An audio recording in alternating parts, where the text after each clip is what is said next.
জলদি আসো, গুপচুপ খাওয়া লাগবে তোমার। আমি তো পারবো এখানে, কারণ খাইতে খাই ওইসবও খাইতে। কি দিবে? আমার একটা অনেক বড় ছিল,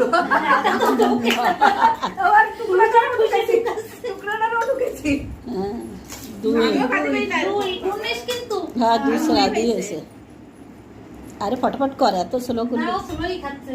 আধা মিনিট হয়েও গেছে, তা হচ্ছে কত? তিন। তার মানে এই স্পিডে খেলে পরে 6টা হবে। হবে হবে, তাও কম নাকি? তাও অনেক। হ্যাঁ, 4। আস্তে কাছে দাও তো, ভালো আছে কাউন্টিং। তা কি 5, আস্তে গেলে কি হয়, মুখ চালাচ্ছে ভালো। 6। কিন্তু মিনা জিতে যাবে, মিনা। জলদি জলদি, যারা না পারি না কয় তারাই ভালো পারে। 7। আরেকটা খা কষ্ট করে। হবে না, ওই সাত।